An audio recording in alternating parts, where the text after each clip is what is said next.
Good evening, everybody. This is Lady Rage, and tonight we have Joy back to host with us, and a return guest, also a co-host at one time, Vance Major.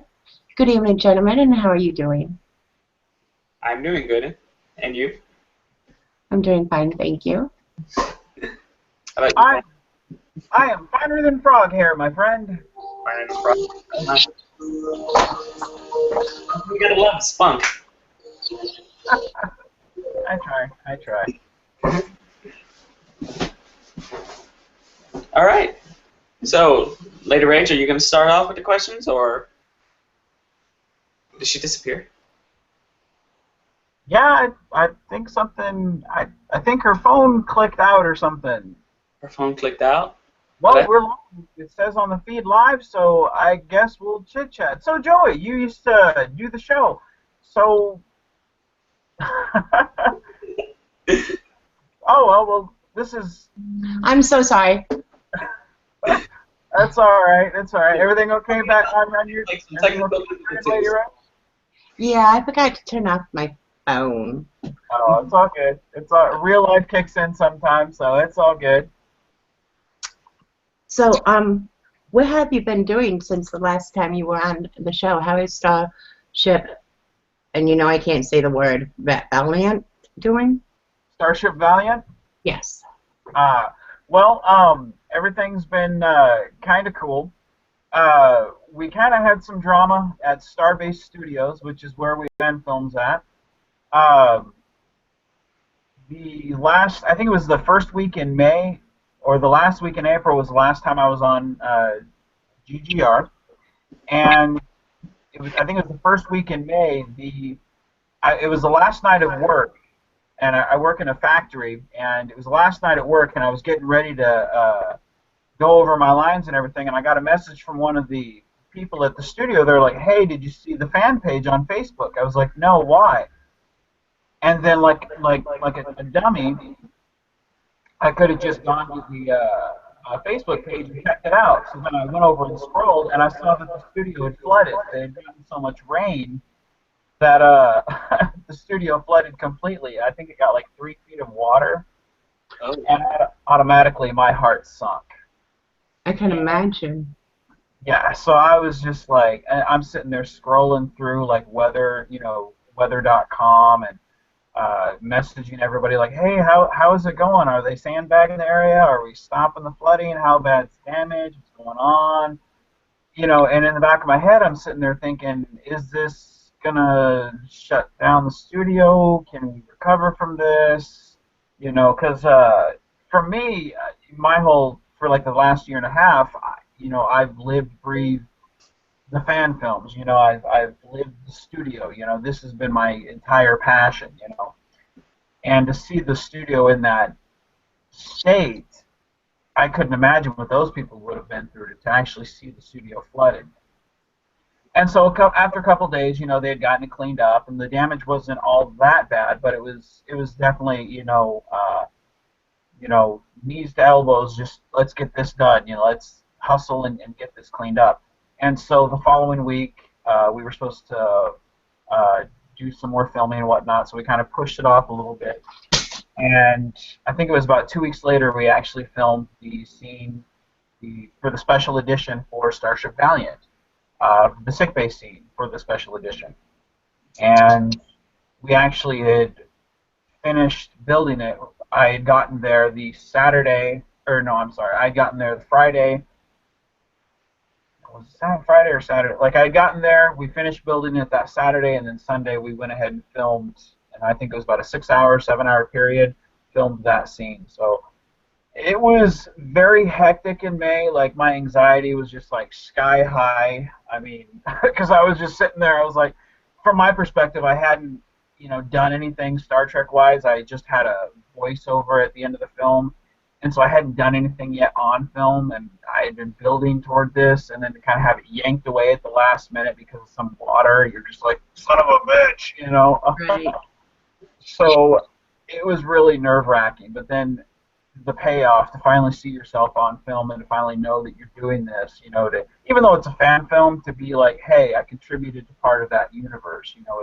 It was just very rewarding. So it's been a very emotional roller coaster, but a very satisfying one. So very, very, very, very nerve wracking. Um, but we've had actually quite a lot of changes since I've last been on your show as well. There's been another fan film out there. It's called Star Trek: The Romulan Wars, and they're a green screen fan film. It takes place before Captain Kirk's time, and their show is coming to an end. I'm not quite sure if they're going to do a few more episodes and then the final episode, or if they're going to just go straight to the final episode. I'm not quite sure. My friend Lee Gartrell, I believe is his last name, he's kind of still thinking about whether he's going to do it. But I think they've been going on for about 10 years now. And to sit there and see someone who's kind of gone through the trenches, and then to kind of know that we're kind of, just starting.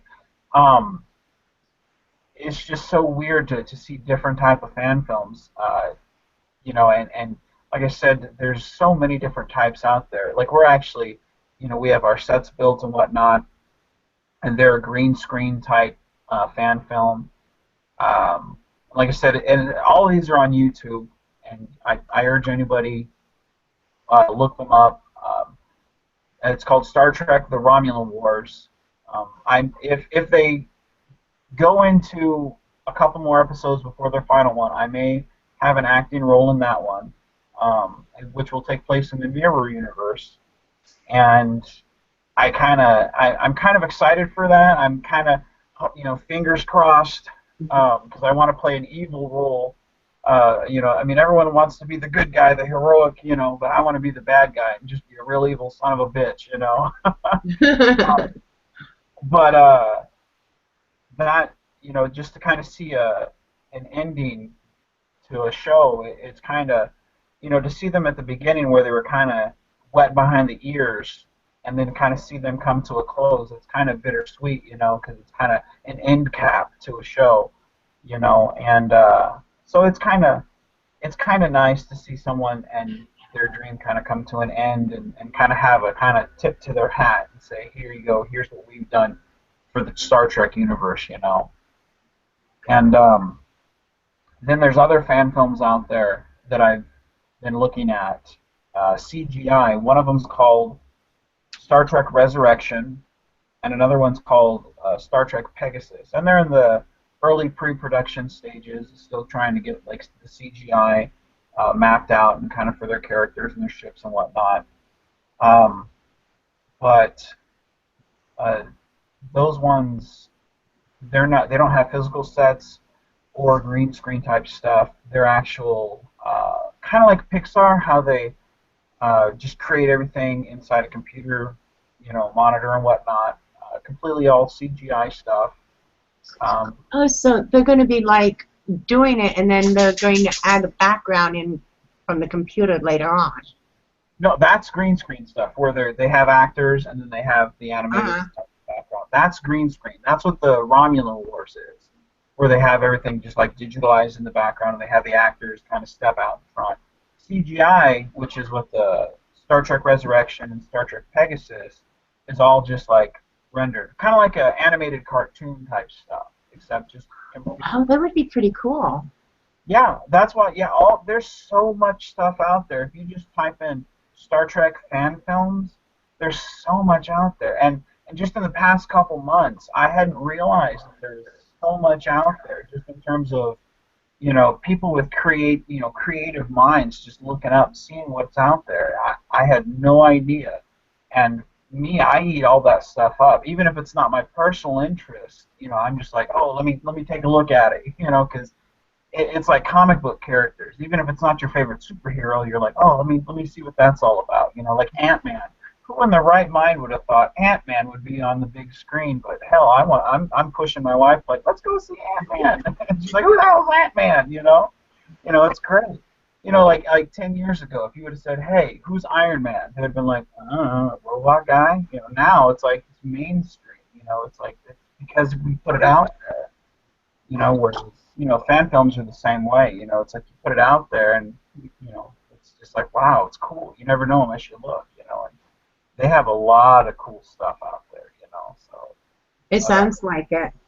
How do you go about coming up with an idea like that, and how nervous is it not knowing if it's going to take off or? Well, um, I'm actually producing, like I'm a full-fledged producer on my own show. And when it was back in March when we shot a kind of crossover for Starship Valiant slash Starship Ajax, um, and we had shot a scene up there at Starbase Studios, and I had kind of thought about doing my own show. And so I called my friend from Washington, and I kind of had an idea in my head, and I had a beginning and a middle and an end. I knew exactly where I wanted to start because a lot of shows they kind of just keep going and they keep going and they run out of steam and then they still keep going even though the idea is gone. So I knew exactly where I wanted to start and I knew where I wanted to go and I wanted it to be very character driven, but I wanted it to have a definite end. And this is a dude that I hadn't really spoke to in 20 years, but we had started a geek group on Facebook called The Promenade, and it's a pretty popular group on Facebook, um, and so we chat very often, but we hadn't spoke, in person or on the phone. But I called him, and I hate talking on the phone. I don't even call my wife on the phone. I mean, I see him like, who's this? Oh, I don't even pick up the phone for her. So when I had this idea, I was like, I gotta call Jeremy because I think he would really like this idea. So I called him and I started talking to him. I said, what do you think, man? Like, tell me this is crazy. And he was like, no, I actually think this would really work. So we started talking about this idea that I had for Starship Melbourne, um, and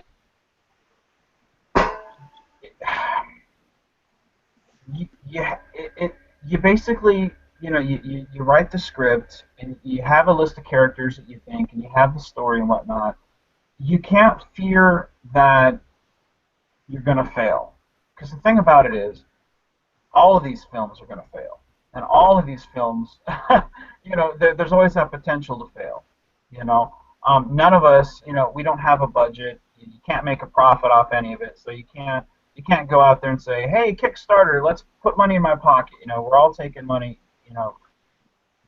we're all taking money and we're putting towards costumes. We're all taking money and we're putting towards sets. We're all building, we're helping the studio build their sets. We're taking donations for the studio so they can build sets, But we had this idea to do this, and I went to him to try to make it go forward. And it's just like with anything. If you don't take the risk, then you never know. And it's like with Lee Gartrell. Some people look at his fan films and they nitpick it. I like them. I really do. I think his films do really, really good. Some things need improvement. Some things are really great. I like them. It's my opinion to people who sit there and judge. It's just like with anything else. You're going to have your people that complain. Don't watch it. It's like the people that complain about stuff on TV. You can't please everybody, so just make a product that you like and keep doing what you're doing. So that would be my suggestion for anybody. Have an idea and stick with it. Find the people that you like and, just try to find people of like mind. It's like the studio, Farragut Studios, they just got bought out. And they were filming a show called Dreadnought Dominion. And since I do a lot of networking on Facebook, I had reached out and I messaged one of the Dreadnought Dominion people. And I said, hey, if you guys need help with your Facebook, let me know. and I'll pimp out your page because it's kind of what I do. A lot of people follow me, and I'm more than happy to you know share your page. I kind of like your product. And they were like, hey, what do you know about fan films?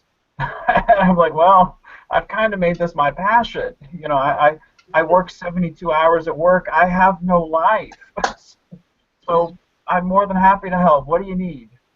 And so we kind of sat down and we're talking. And I heard what happened with their studio getting bought out. And I'm sitting here, I'm 4 hours away from Oklahoma City, which is where Starbase Studios is at.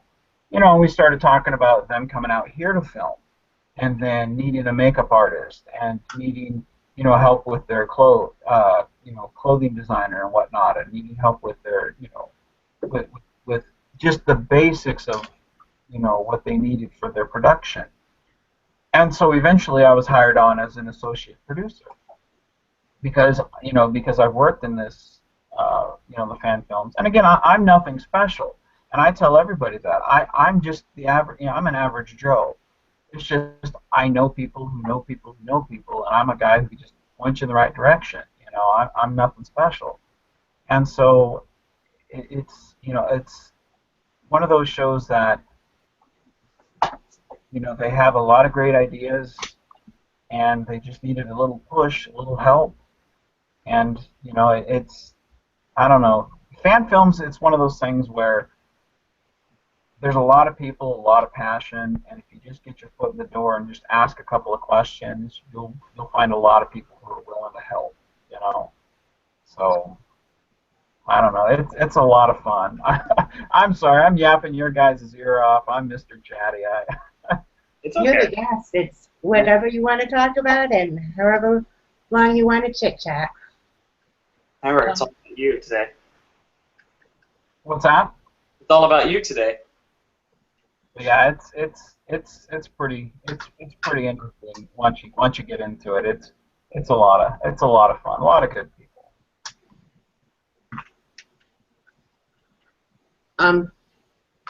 Well, I'm glad that apparently you guys recovered from the flood.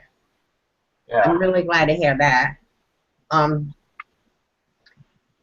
It's great that you reached out to them and that that you're helping them. It's sad that the studio got bought out and they can't, produce their shows there anymore.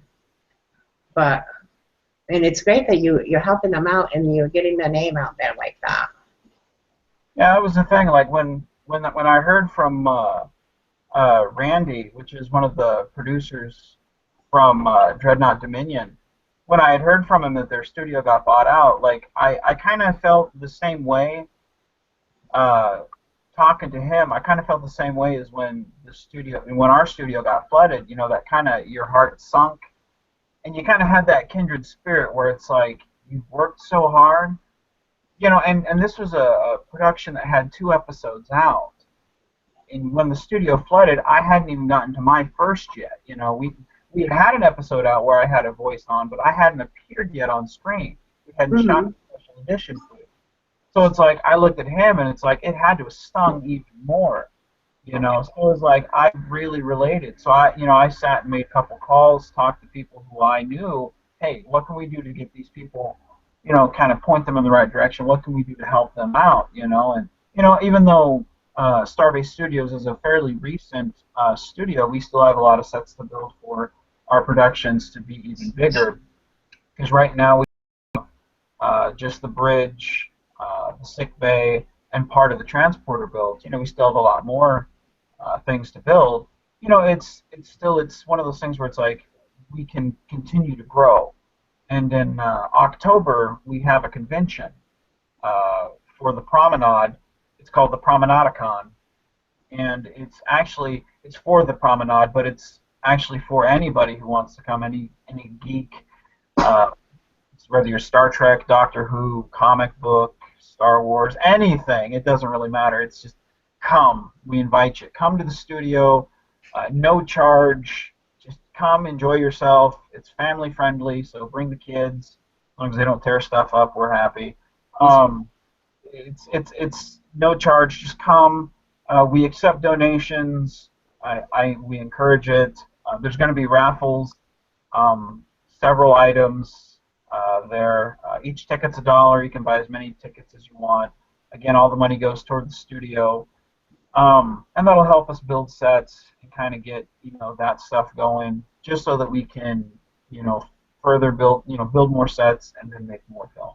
All of it is just to further the goal of making the studio more recognizable. And you can take your picture on the bridge of the Enterprise. My mentality behind Oh my God, you can? Yeah. Oh That yeah. would be so cool. Yeah. My mentality on it was, because we've been talking about for years on the promenade getting everybody together. And in fact, I think it was last year, everyone was like, dude, let's go to your house. And I looked over at my wife, and my wife was like, hell no. So, I'm sitting there going, yeah, I don't think it's going to work, guys. And so when we went up to film, I thought, this would be kind of a nice place to kind of have have a couple of people, have a meet and greet. And so I thought, well, hey, why don't we have a convention here? And then I thought, well, Promenadicon kind of has a nice ring to it. It's not really a convention. It's kind of overcomplicating it, but it has a nice ring to it. Let's do this. And then it kind of caught on, and I really haven't advertised much for it, but everyone's just like, hey, what can we do to help? Hey, let's do this. And now we have cosplayers coming, and we have, face painters coming, and we have, just, it's going to be tons of people there. So I think right now we have 111 groups that are coming, so that's about anywhere from like 300 to 500 people that are going to be there. But yeah, it's come take your picture on the bridge of the Enterprise. Again, free of charge.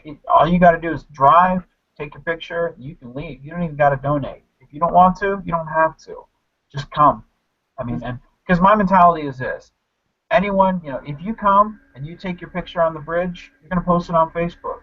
You post it on Facebook, your friends are going to be like, hey, where did you get that at? And you're going to be like, oh, Oklahoma City, Starbase. It's free advertisement. So in my mind, it works. So I haven't lost anything. And that my mentality has always been word of mouth is the best advertisement. Mm-hmm. So in the end, Okay, I wish I could go because I would really love to have my picture taken there. I mean, who wouldn't want the picture taken on the deck, right? Right? Well, see, here's the thing. And the invitation will always be open to you guys because we're going to be doing it every year. Every October. It's always going to happen. So if you can't make it this year, it's always the next, or the year after that, or the year after. If you're ever available, invitation's always open. And here's the thing. Just because you guys are my friends, if you guys are ever in the Oklahoma City area and you guys want to stop by, let me know a week or two ahead of time, and I will call the studio and I will make it happen that you guys, hey, my friends are coming. Can we make this happen? If you want to stop by, I will make it happen. If you guys want your picture on the bridge, I'll make it happen. Oh my God, you're so sweet. That is, hey, it's not me. I'm just the messenger. Those people are the ones that, they work around my schedule because they are that cool. So they work around it. So but again, just give me a call. Let me know ahead of time. They'll work with you. So. Oh, I will. And I would have been there this year. And just so you know, I'm not trying to be rude, but my mouse broke. And I'm trying to fix it because I won't be able to end the show without my mouse. So, and I can't get the battery out. Oh, you're fine. You're fine. I would be there this year if it wasn't for the fact I'm having operations sometime soon. And I don't see myself walking anytime soon. So. I know. Well, your health comes first, so we understand that. We want you to get better, so you're in our thoughts. We understand that. Thank you. It's not financially available to go. Right on. But next year, when you guys have it, will it be around the same time, you think? Yep. It'll always be in October because it shouldn't be too hot, shouldn't be too cold, should be kind of decent weather. But yeah, it should always be around October. So around the same time, around October 17th-ish, should be around the same time. But yeah, always around October. So yeah, I've already got that reserved for the studio. Richard Wells, which is one of the people that's in charge of the studio, yeah, we've got that reserve that's set in stone. So sink or swim. This is, I mean, regardless of whether 500 or 5 people show up. I mean, it's gonna happen. So either way, it's guaranteed for me to go. So I mean, the invitation's gonna be there. So Well, if I can make it there next year, I would love to be able to live stream, if if that's okay. yeah, yeah. In fact, I mean, here's the thing. Like because like this is not like some people, and not to get a big head, but some people have messaged me and said, "Hey, we want to do this," and I'm like, "No, I'm not comfortable with that," because they want to take donations and say, "Hey, we're gonna put this for our charity," and I'm like, "No, any donations goes to the studio. This is how I want it." Um, Everything has to be run through me and has to be run through Richard because it's a promenade event and it's the studio. So yeah, I give you full permission for that. Like it's yeah, you want that by all means. Yeah, like if you want to do that, that's fine. Yeah, you can be Thank the you. official. Yeah, you can be the official like live stream. Yeah, you gonna do a show up there? Yeah, that would be awesome. So, I wish I had somebody in Oklahoma that could do it, mm, because I'd have them there this year. mm. I'm going to step away and try and fix my mouse. Joey, can you take over? Of course I can. Thank you. I'm really sorry, but Uh, unless you guys want to be going like 24/7, I'll be right back. you're good. You're good. Love it. How are you? What's Okay. up, man? Now, from a personal perspective, I've loved film. I love fan films. I love film just in general. I'm working on my movie collection. And every time I state that, and then it usually has a follow-up, have you seen Star Wars, Star Trek, all these movies? I'm like, no, not really. I'm working on it. I'm working on it. I just started Star Wars, and I'm loving the series, and I'm going to start Star Trek sooner or later. But what can you tell me about Star Trek Valiant and how it fits into the Star Trek universe so I'm just not, like, dazing off and like, oh, I don't get this. Why are they red? Well, it takes place during the Captain Kirk time. I take it you know who Captain Kirk is, right? You know? Okay. Okay. All right.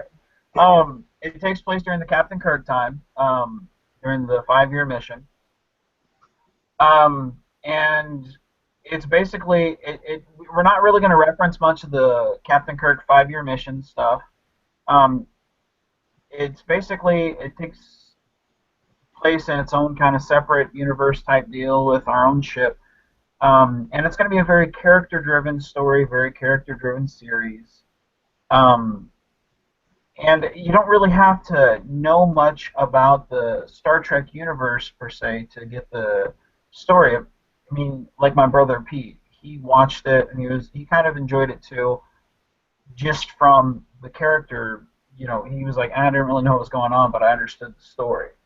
And for someone like him, you know, that's very good because he doesn't like Star Trek at all. He's kind of like, no, you know. Um, so for it to keep his attention where he's just not a Star Trek fan at all, you know, that's really kind of cool. And that's one of the things that drew me to this show when I was talking with Michael King, is he wanted a very character-driven show, which has always interested me. One of my favorite television shows, if you're into character-driven series, I would recommend Star Trek Deep Space Nine. Those characters, when the show starts to where the show ends 7 years later, the characters are in much different spots between each other, between the show, where the show, the environments and everything. It's just a very good character and drama show. And when Michael was telling me about where he wanted to take the show, tension with the characters and whatnot, that really interested me. But it takes place in the Captain Kirk universe, so to kind of have the best of both worlds, and it kind of sucks because a lot of fan films do take place during the Captain Kirk era, and there is somewhat of an oversaturation of that. But my counterpoint to that is, well, it's because it's there are sets that are done on the cheap for that. To do anything else is a little bit more expensive, so you can't really do all those things. But to have those sets in that time period and to do more of a intellectual show really is appealing. So that's kind of where our show is going. Right? And to touch on that, like, fans are very, very picky, to be nice. And Right. like you have your own vision. You want it to be creative, character driven, and I love that. That's how I like to write my stuff. That's how I like to make my stuff. But what do you think the fans will react to that? Do you think they'll like it, or do you think they just want more? Have this ship fight this ship, and this alien beat this human, or do you think they're just gonna enjoy it, or do you think they want a little mixture of both? And how do you think the fans are gonna take it? Well, like I said earlier with my friend Lee, his program, the Romulan Wars, um, you can't please everybody. So again, you have to go with your vision and do your own thing. Um, and I've told my friend Crystal, she does a show called Starship Grissom. Uh, I think their first episode should be out in the next couple months. It's more of an educational film, which I think is kind of cool. We do it at Starbase Studios, and it actually works with the education system for Oklahoma City. They do like Star Trek episodes, kind of like. Did you ever watch the old He-Man episodes from like the '80s? I was very young. I don't Oh, remember. dude, I'm showing my age here. Shit. But they would tell like episodes, or they would have episodes, and then like at the end of the episode, they would have like little lessons and whatnot. And it's kind of like the Star Trek version of that. They would do their thing, and then at the end of it, they would say, "This is how we use math," or "This is how we use science." Like they would have like a lesson to how it applies. And so, um, I told her, and because we were discussing kind of criticisms and whatnot, and everybody has, especially fans, and in the day of the internet, everybody's a critic, especially behind the keyboard. So you have to discern who are actual constructive criticism people and who are trolls. Automatically, you have to look at the trolls and just ignore them, you know, and it's just screw off with that. The people who are giving constructive criticism, you have to look at that and say, okay, what can I take from this? Is there a legitimacy to their argument, and what can I take from this? Like some people have said about Starship Valiant, well, some of the actors are wooden, some of the performances aren't real, they're not emoting properly.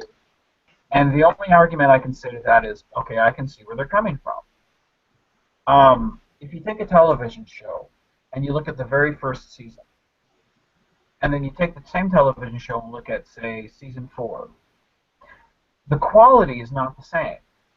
Season 1 will be either bad lighting, bad writing, bad director, the acting's not on par, the characters don't feel quite right. But you get to season 4, and the quality is there. The characters are there. It's a much better program, usually, unless they've jumped the shark. And so what you have to do is you have to look at it and say, what can we do to get to that quality? And it's the same thing with looking at the constructive criticism that people give. If you look at that, look at what they're saying and say, how is this going to better my performance? And that's really all you can do when you look at people's comments. And again, you can't please everybody. You can try, but you have to please yourself first. And when you're done with the performance, and when you're done with the product, and say, you know what, I'm happy with this. And then you can look back and say, okay, now what do other people think? Because if you put a product out and say, you know what, that was crap, well, then why should other people be happy? But if you look at that and say, I'm really, really happy with this, now you can stand back and say, okay, now what does other people think? So that's, honestly, that's the way you need to look at everything, And that has nothing to do with ego or anything, but, it's just what can you do to better yourself? And that's something we constantly need to be looking at, is how can we better ourselves? Because we can always improve, So. Yeah. Now, that leads me into another question, especially dealing with fans, and it is a on-the-web basis, so you do have, feedback and criticism, which is very different from what big studios like Marvel and Warner Brothers have. They just have people on the internet, but they can just swipe them off and stuff. And that's like a very big difference between fan-made and indie makers compared to big studios. What do you think the difference is between indie makers and like big studios like Warner Brothers, Universal, Sony, yada, yada, yada? Oh, I hit a spot. uh, I don't really like big studios. Because uh, have you ever seen the fan film The Joker Blogs? The joke. I've heard of them, and I think I've seen one of them. Mm. But me, I'm like really big on the Joker, so didn't really catch me as quick as some other fan films have. But I've Uh-huh. heard it, yes. See, you watch the very first one of the Joker Blogs, and it's okay. You get to about the third episode, and you're hooked. By the time you get to the very end, you're of the very first season of it, because I think there's two, and I couldn't quite get into the second season of it, but the very first season of it, it's just you're chomping at the bit watching the whole thing. I love it. Honestly, that dude's performance. By the time I'm done with the first season of that, I, I you could honestly splice that with The Dark Knight, and like that dude's Heath Ledger, perfect. I mean, I love that. But you compare that to say, maybe Iron Man 3 or I don't know. Like, I mean, and again, I like Iron Man 3. I mean, I know that movie gets a ton of shit. I personally like that movie. But the production, even though it's a smaller budget, the production for the Joker blogs is there. They're on the mic. I think when you have less, you do more. Um, when I look at a fan film like Dreadnought Dominion, there's a lot of diamonds in the rough there. There's a lot of stuff that needs improvement. But I look at a film like that, especially since I'm an associate producer, and I have to look at that and I have to say, okay, this needs improvement. This is good. This needs to stay. This kind of needs to change. What needs to be improved? And because we don't have the budget of a big production studio, and you have to work with what you're given, you really have to be creative. Whereas you look at a film studio like Paramount and whatnot, and J.J. Abrams with their film. It's just the studio is throwing money, thinking it's going to be a great film, and they kind of miss the mark. They think explosions and lights and lens flare and lack of story. And again, I loved Star Trek Into Darkness, but a lot of fans really turned away from that and were just like, screw this, I don't even care. And now here we are approaching the 50th anniversary of Star Trek. Half the fans aren't even sure if we're going to really get the film on time for the 50th anniversary. And fans to be lukewarm about the 50th anniversary coming up, that's sad. Now, if you go back to the 50th anniversary of Doctor Who, the fans were just, oh, love it, oh! I mean, they were just Doctor Who and left and right. I mean, you couldn't go anywhere online without people wearing their fezzes. I've got a fez. So I like Doctor Who. What's that now? you can't blame us though. It was a beautiful episode. And it truly was. I wasn't even a Doctor Who fan at the time. I am now. But I mean, at the time, it was just, it's all you could talk about was, oh my God, Doctor Who, who's coming back? What was the custodian or the curator? That was the curator. Oh my God, he called him sand shoes and whatnot. And oh my God, and it was a beautiful thing. But they put thought into it. They put time into it. And it was a TV episode. A TV episode. And here we are looking at the big blockbuster of Paramount, and nobody's talking about it. Why? Because nobody gives a shit. Why? Because they have so much money that they're just dropping. And so when I look at what big studios, as opposed to smaller, it's like the quality is just not there most of the time. And so that's why I look at the fan films like the Joker blogs, and I'm like, no comparison. No offense to, and I know I'm probably going to get a lot of hate, but I look at Joker blogs as opposed to Star Trek Into Darkness, and even though it's two different genres, sorry, Star Trek Into Darkness, Joker blogs beat you out because they care about their product, whereas Star Trek Into Darkness didn't, because you alienated your fans. Stop putting money and put quality. So a lot, and that's why I want to go see Ant-Man because you guys seem to put care. I mean, I read a review 2 weeks ago from from friends that I'm supposed to talk about, um, but and I've heard a lot of good things about it now. Now that it's out, and I'm like, I still want to go see it. And it's stuff like that where it's just I wish big studios would listen to stuff like that. So, Yeah. but and you said you write. What do you write, man? I mean, you not to flip the interview going here, but I mean, you've got to pique my curiosity here. What do you? Spotlight's on me now. Okay, I mean, I write screenplays, I dabble with them, and the biggest one I've created and produced and actually went fully through with because I finally got the resources, the actors, and everything to go through with it, was a Joker fan fiction type of thing. Now, don't get me, like, every time I say that, they're like, fan fiction. I'm like, not that type of fan fiction, no. But, like, the Joker is, like, one of the closest things to my heart. He is probably right there, right behind Pokemon, because Pokemon is the greatest thing to ever walk this planet. And then Joker has to be, like, second best thing ever. I love him as a character. Greatly written. Even if the character is bad or, like, I mean, okay, you've seen Frank Miller's The Dark Knight Returns, right? If that's what it's called. You've seen yeah. I don't like that Joker as much as I like Hamill, Ledger, Baker, DiMaggio, but I still love him. He is still fantastic, and that's just because of the character he is.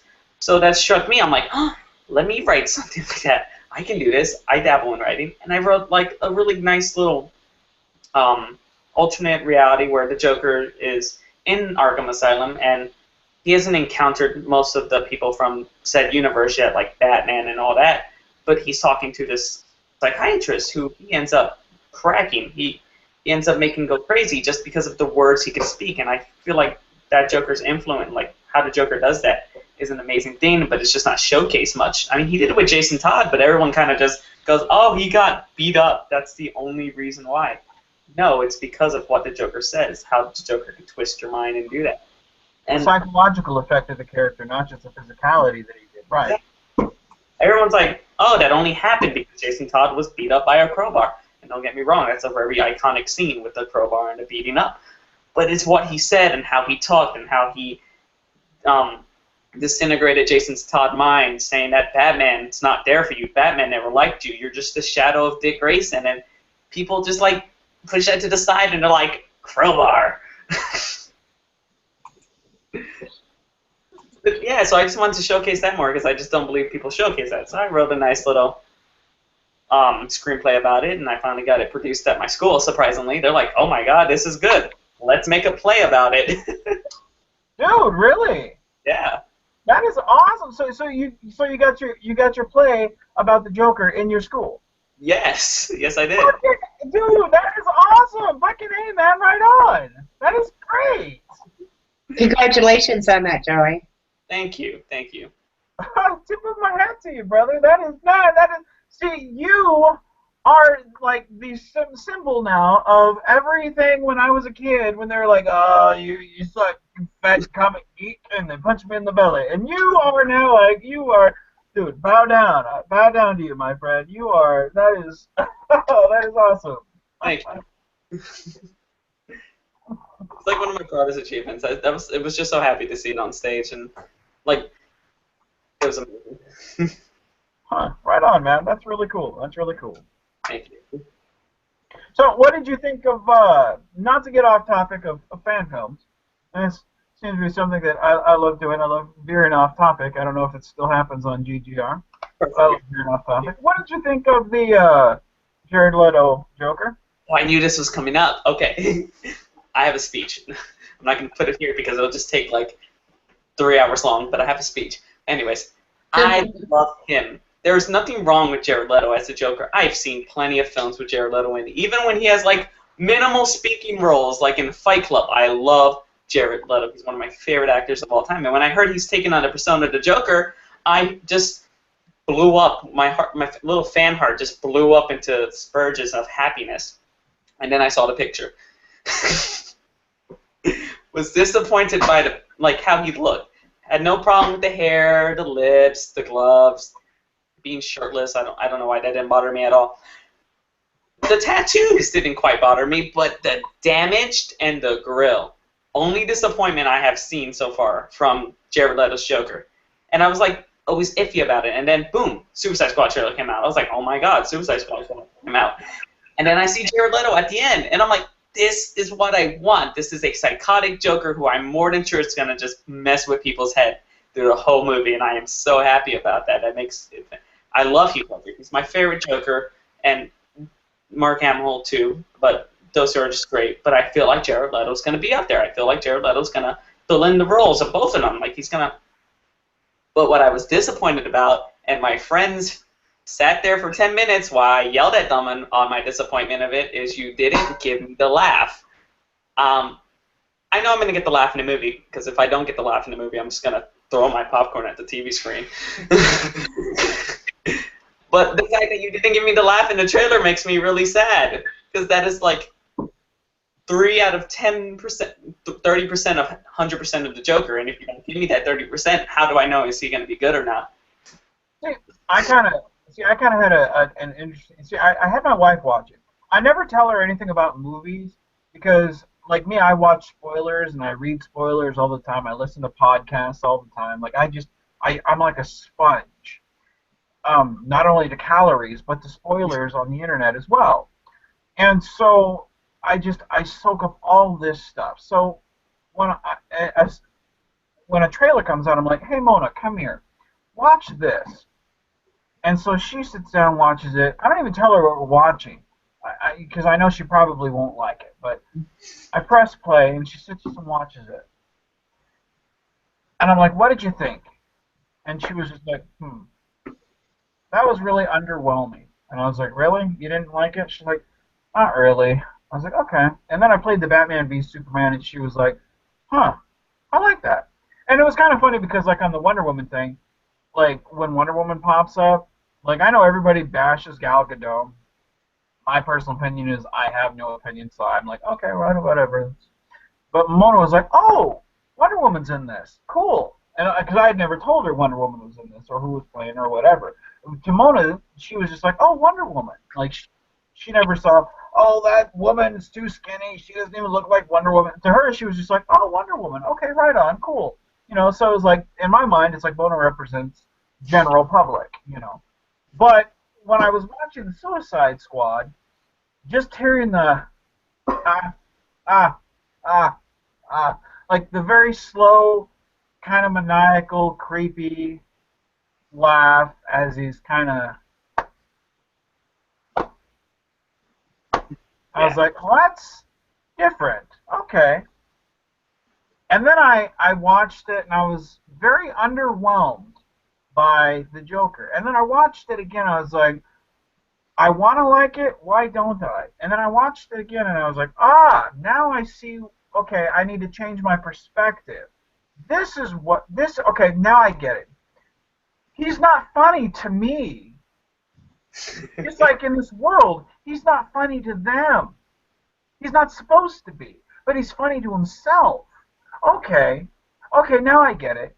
If I see it from that perspective, okay, I'm not supposed to like him. He's funny to himself, though. Okay, now I see where he's coming from. Okay, I get it. Okay, now I get it. So I watched it again with that in mind, and I liked his character that way. So I kind of saw where he was coming from. He's not funny to me. So, okay, dude's dickhead. All right, I got it. So then I watched it again. I was like, all right, dickhead Joker. Got it. Okay, cool. So, and I explained it to my friends at work that way, and they watched it. They're like, oh, dude, you're right. So I watched it that way, and I was like, yeah. Because, like, you watch Jack Nicholson, and you're like, oh, the dude's eating it up. I mean, the guy's laughing all the way to the bank. You know, I mean, he's just, Jack Nicholson's just hamming it up. I mean, you love the dude. Heath Ledger, same way. I mean, he's just having a good old time. Even, you can tell Heath Ledger's having a good time. But this dude, you're not supposed to like him. You know, and so I was like, it's a very different take. And I like that, because, again, you compare Heath and Jack, completely different. And Jared, with those two, completely different. So, again, that's my take on it. But I don't know, man. I'm excited, because that and Deadpool, I think Batman v Superman and Deadpool are going to be my two. That and Captain America 3 is going to be No those. doubt that was going to be amazing. But what I think they're doing with the Joker this time around is before Jared Leto, there's only been 3 on-screen incarnations. There's been Cesar Romano, Jack Nicholson, and Heath Ledger. And what I'm honestly thinking, and just by that little line, I see it. They're having the hyped-up craziness of Cesar Romano, the like dead serious, the like if I have a thing I want to do, I'm gonna do it of Heath Ledger, and then the just crude like crude humor of Jack Nicholson, which I think like that 3 together, I'm more than sure it's just gonna be fantastic because it's just gonna be a mixture of what we've seen, but more, and it's just fantastic. No, again, the only issue I have personally is I didn't get a full laugh and the tattoos and girl. That's about it.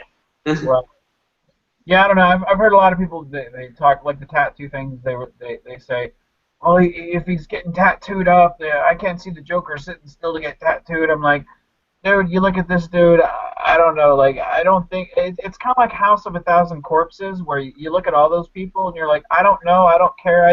I don't want to know your story. Just stay away from me. And that's when this dude's in your face. It's kind of the same way where you're just like, don't talk to me. I don't know. But it's like one of my friends is like, I don't know. You think he's getting Jason Todd? I'm like, nah, dude. I think he's breaking Harley Quinn. And if that's the story that they're telling, screw the tattoos, screw the grill, screw the no eyebrow. Like I want to see that story where he breaks this woman psychologically. And again, you're only seeing like 3 seconds of a clip. You know, like, if he's breaking this woman, dude, who can like that character? Like, that's messed up. Like, I want to see this guy. I mean, because, like, I love horror movies. I love to be freaked out. I don't like blood and gore. I don't like shock value, scare, jump scare. I don't like like, that doesn't impress me. But psychological stuff where you're sitting there and you're driving home and you're like, you kind of look back, you're like, is someone in my back seat? God, I don't know. Like, you know, movies that make you want to step on your wife's neck to get away from the killer, just so you know, that's a good movie, you know. And this guy looks like he'd get in your head. That's a good villain, you know. But I don't know. Like, I'm kind of eager to see those movies, you know, good or bad. I think it'll be at least. I think it'll get my $8, you know. So,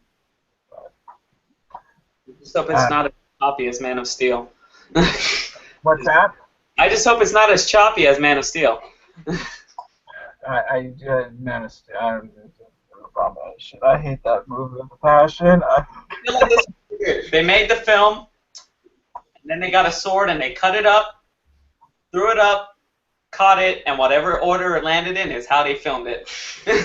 Dude, you know, Batman Begins was a great example of, hey, this is how you have flashbacks. Man of Steel was like, why did we flash back to that? We don't know. I mean, it's just like, yeah, I agree with you. Like, it was very choppy and very disorganized. I hate that movie. The color palette sucked. I don't know. Like, I loved Batman v Superman, the trailer. I love to see Bruce as pissed off as I was at the end of that movie. You know, like, because I remember when Bruce is looking up and he's just like looking up at the sky and he's all pissed off. Like, that was me in the theater looking up at the screen because I was in the front row and I was mad because first off, I got neck cramps just looking up at the screen, just looking up there. So I'm looking up at and I'm pissed off, and so I can relate to that dude. I may not have lost Wayne Power, but I was pissed off all the same. So I don't like Man of Steel. I'm hoping this movie makes me a fan of the movie universe. It looks kind of cool. I don't know. Aquaman looked pretty tight to me. I like it. Some people don't. I'm a fan. You know, any guy that can make a guy that talks to fish cool and relevant and kind of badass, you know, awesome. You know. I like Aquaman, but just like his character design in this universe, he looks like a barbarian instead of like a king, a leader, and I just don't like it. Unless they're gonna do that, like maybe I love Aquaman as a character, but like how he looks in this universe, what I'm hoping they do by the way he looks is he starts off as a warrior and then like he becomes a politician and like then you know how in I think this was the Justice League animated show, like the one that's more my age than way back then, how he disliked human beings, but then like the more he learned to know them, the more he liked them. I hope that's what they're doing. That's why he looks like a barbarian. But then when he learns more about land creatures, he's not a barbarian anymore. He's a politician, and he cleans himself up. I'm hoping that's how they go along with that. See, for me, what I would have really loved. Okay, my favorite incarnation of Aquaman is the one from the '90s where he has the hook for a hand, where he just looks pissed off, and like the hook just goes flying around and harpooning people. Like, I like that, but ironically enough, I really love. Have you ever watched Batman: The Brave and Bold? Yes. Have you ever seen Aquaman in that one, where he's just like, where he's really corny and he's like outrageous, and he's just like, he's such a cornball. Like, I really would love for, Superman to be pissed off at him. You know what I mean? Superman's looking down at Batman and just all mad, and Bruce is looking up at Superman all mad, and then here comes Aquaman, outrageous! Like, how cool? Like, so dumb, Just take you out of the moment. Like that, how Jason Momoa, like, best line ever. Like, that would be great, Oh, shit. Oh. Bad. See, I don't know, shit like that just pops in my head, and I just think, oh, that would be great. See, this is what big studios don't get, like, poking fun at stuff like, have you seen the Deadpool trailer? Like, have you seen it? I saw the leaked footage, yeah. Like, I've seen it, but I just want the high def trailer so I can, like, really love it. Right. He pokes fun at other, like, movies, and that's what we like. We like the fourth wall being broken, but big universes don't understand that. They're like, we gotta keep it in our own. No, you don't. Go and give me that outrageous Aquaman line, and I would know what you're referencing, and I'll just laugh, and it'll be funny, and I'll like your film a lot more than... Right? Like when Ryan Reynolds, like, when the guy's like, we're gonna turn you into a superhero, he's like, all right, as long as you don't give me a green costume or animated. Like, I just, like, shit like that. Like, dude's poking fun of himself. Like, I'm sitting there going, DC's gonna sue your ass. Like, it's just, that shit's so funny, dude. But it's like, if you can't poke fun at yourself, something's wrong, And it's like, even though there's a certain seriousness to the movies, I think that's something that the Marvel movies have gotten right. Like, I'm not a Marvel fan. I hate Marvel. I'm more of a DC fan, and hold up, let me stand back and correct myself. I am more of an old school DC fan in terms of I like comics during the 90s and early 2000s. When they went to 52, I stood back, was like, no, I don't know who these characters are. I started to read some of them, and I was like, these aren't the characters that I don't, who the hell are these people? They don't act the same at all. I don't know this. So I had to step back from comic books, which for me said a lot because I really love comics. I got my morals from comics.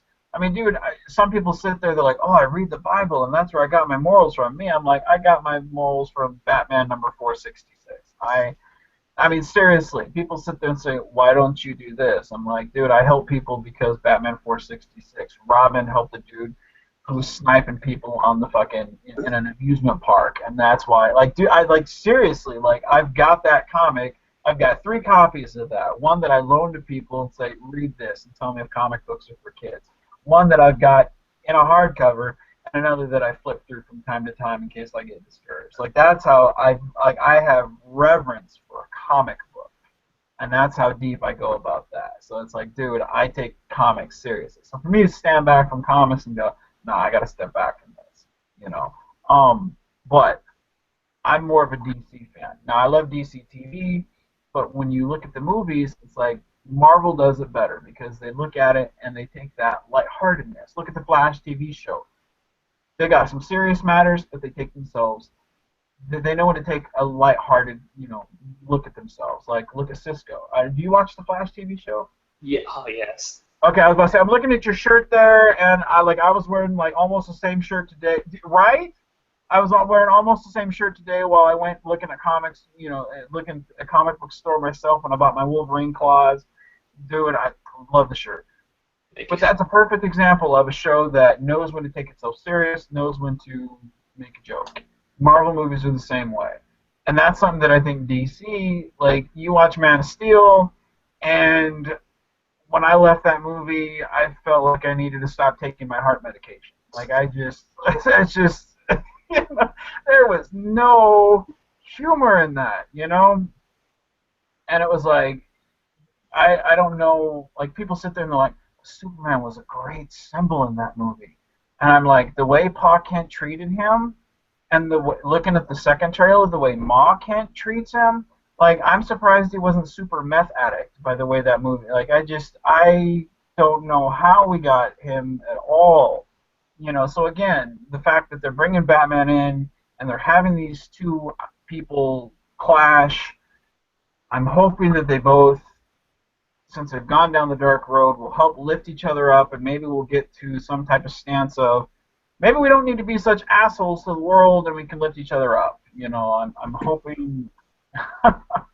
I don't know, like yeah, they need some light tones because you know maybe we can get that Aquaman outrageous. You know, Hopefully.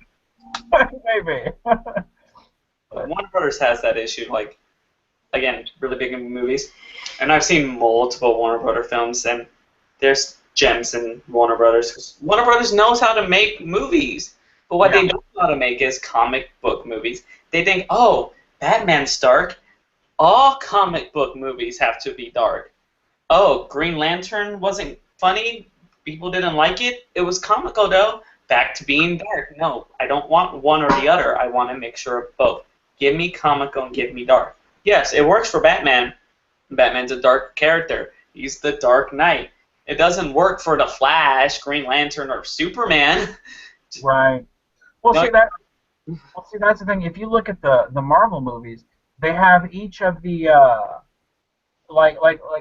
take a Phase One for instance. You have Iron Man, which is a more of a technological type movie. Then you have Captain America, which is more of a war type movie. Then you have the Hulk, which is more of a monster type movie.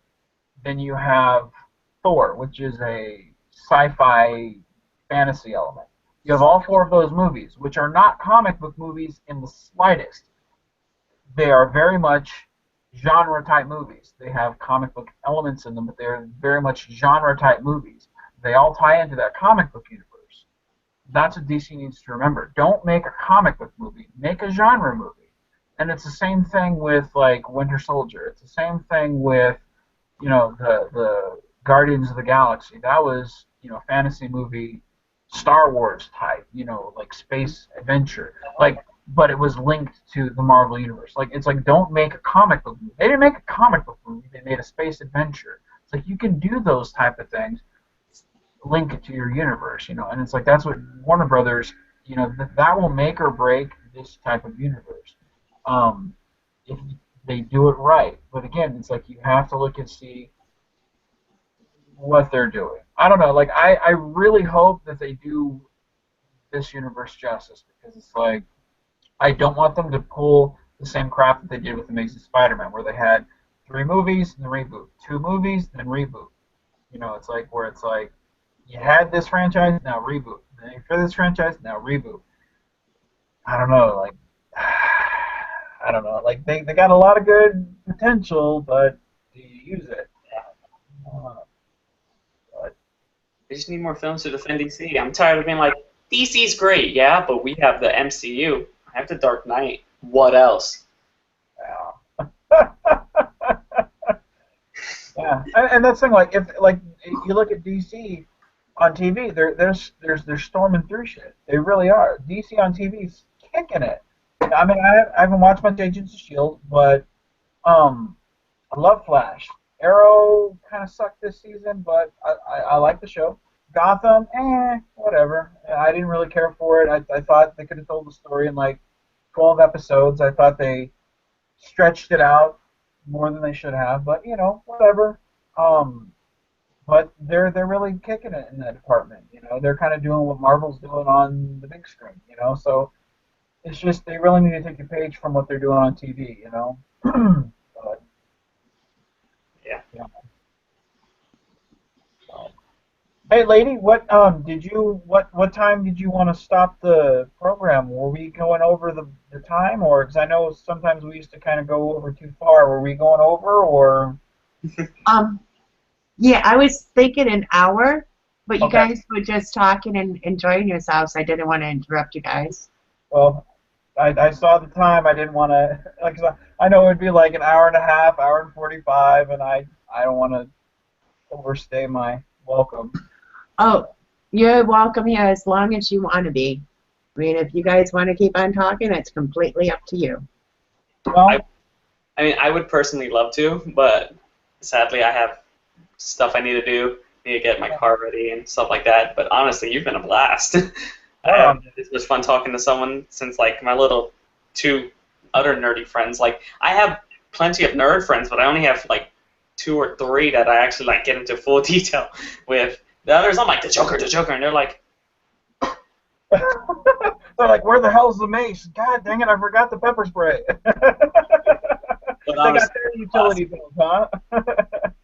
Right on. Well, how about we touch base 2 weeks, man? I'll join you guys back on the show, and whatever you guys geek out about, I'll try my best to join you. If you guys are talking comic stuff, I'll join you on that. How's that sound, man? I mean, are you gonna be co-hosting the stuff? I'm looking into it. I'm like my schedule for now. It's like Monday through Thursday. That's really busy, and I'm looking for a job because I need money. But Right. I mean, until then, I'm free basically Fridays, Saturdays, and Sundays for the most part. You know. Well, if the opportunity comes, every other Sunday my wife works. If she's free, every other Sunday, 8 o'clock Central Time, which is what we did tonight, I should be free. So if you guys are willing, I can come back at least for a couple months till we start filming or until my schedule picks up. I mean, I can keep coming back and bugging you guys because it's been a blast and I really enjoyed it. So, and not to mention, kind of rooting for my lady there. So, kind of want to keep the doors open till she, at least till she comes back, and Mhm. you know. So, I appreciate it, and I would love to have you back. I really do miss having you on the show. right on. Well, it's been a blast. So, thank you guys for having me, and we will touch base in a couple weeks. So, cool. Is there any shout outs that you would like to do before we end, hon? Um, just if you guys want to hit up type in Facebook Promenade. It's PROMENADE. Join our group. Um, we're having at Starbase Studios. Starbase is one word, and then Studios. It's also on Facebook. Um, Go ahead, like that Facebook page. Hit them up. Ask them any questions if you're interested in fan films or Star Trek or anything like that. We're having a convention. Ask them. If you guys want to just come, you don't have to donate any money or anything. Just show up, have fun. Um, if you guys are driving long distance to get there, I'm going to be looking into what hotels are. So ask them, just come, show up. We'd love to have you. We love people. We love talking. Um, yeah, yeah, that's it. Keep on geeking on, guys. And throwing up my hand sign just for you guys. So Joe, you want to go ahead and say goodnight, hon? there you go. There you go, man. That's what's up. That's what's up. Yeah. That's We got it, man. That's Star Trek it. movies that I notice. That's it. The Vulcan hand sign. There you go, man. There you go, man. All right, it's been a blast having you. Honestly, I haven't had this much fun in a while. And thank you for having me back. I really missed on how much fun this was. God, missed a lot. Again, it's been great. Hope you all have a good night. Mrs. Lady Rage signing off.